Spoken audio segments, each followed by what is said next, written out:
Assalamualaikum warahmatullahi wabarakatuh. Bersama saya Kurniawan Santoso. Kita akan mendiskusikan materi terkait asumsi makro dan kebijakan fiskal dalam penyusunan APBN. Pada video sebelumnya, kita telah membahas peran APBN dan pertumbuhan ekonomi.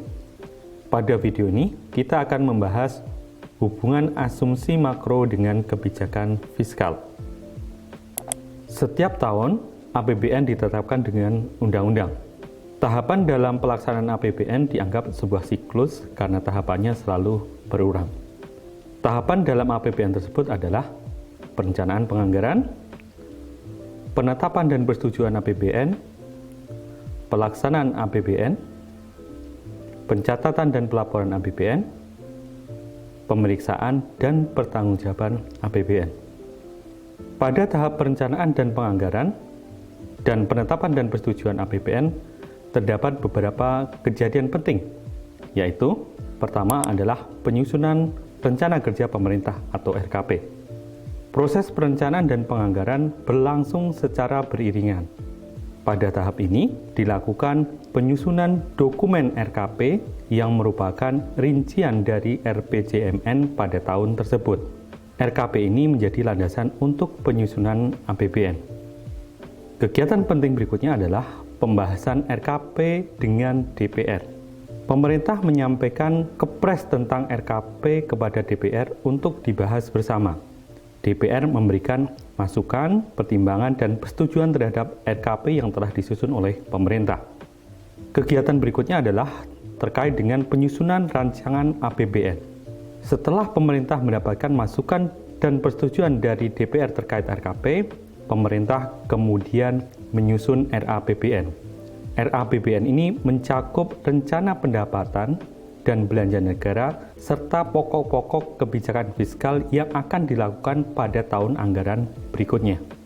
Berikutnya adalah pembahasan RAPBN oleh DPR. RAPBN yang telah disusun oleh pemerintah diajukan kepada DPR untuk pembahasan lebih lanjut.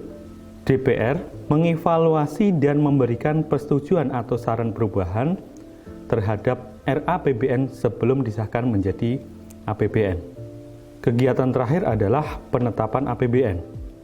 Setelah melalui proses pembahasan dan mendapatkan persetujuan dari DPR, RAPBN akan ditetapkan menjadi Undang-Undang APBN. Dengan demikian, APBN dapat diimplementasikan pada tahun anggaran yang bersangkutan.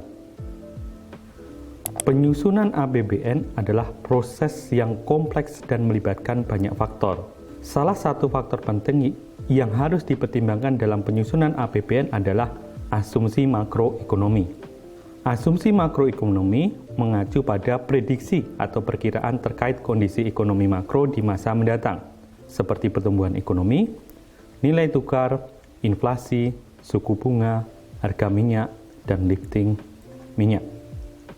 Pertumbuhan ekonomi yang diharapkan oleh pemerintah menjadi dasar perhitungan pendapatan dan belanja negara. Jika asumsi pertumbuhan terlalu optimis, maka dapat menyebabkan kekurangan pendapatan atau defisit dalam APBN. Sebaliknya, jika asumsi pertumbuhan ekonomi terlalu konservatif, pemerintah mungkin kehilangan peluang untuk mengalokasikan dana dengan bijaksana dan mendorong pertumbuhan ekonomi yang lebih tinggi. Nilai tukar rupiah mempengaruhi pada pendapatan negara, belanja negara, dan pembiayaan anggaran. Nilai tukar rupiah mempengaruhi daya saing ekspor dan impor.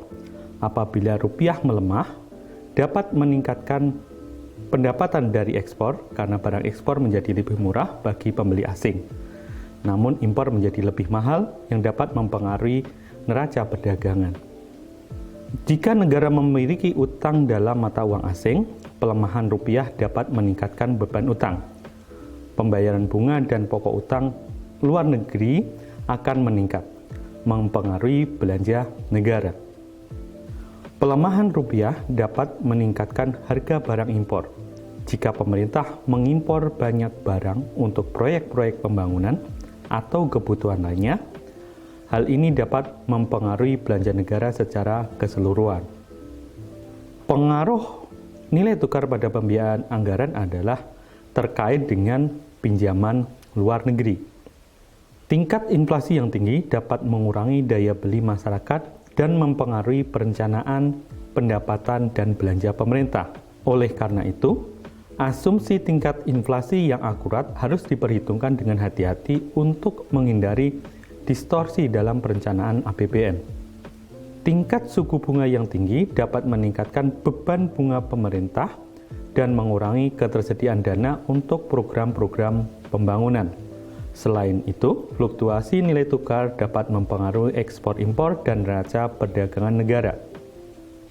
Jika harga minyak dunia naik, pendapatan negara dari pajak minyak juga dapat meningkat. Sebaliknya, jika harga minyak turun, pendapatan negara dapat menurun. Negara-negara produsen minyak mendapatkan pendapatan signifikan dari kegiatan lifting minyak. Untuk Indonesia, walaupun sudah tidak disebut sebagai negara penghasil minyak, namun produksi minyak masih ada dan menjadi salah satu sumber pendapatan negara yang digunakan untuk mendanai berbagai program dan proyek dalam APBN. Bapak dan Ibu, demikian tadi pembahasan terkait dengan asumsi makro dan kebijakan fiskal dalam penyusunan APBN. Pada video selanjutnya, kita akan membahas mengenai sensitivitas APBN. Sampai bertemu di video selanjutnya. Assalamualaikum warahmatullahi wabarakatuh.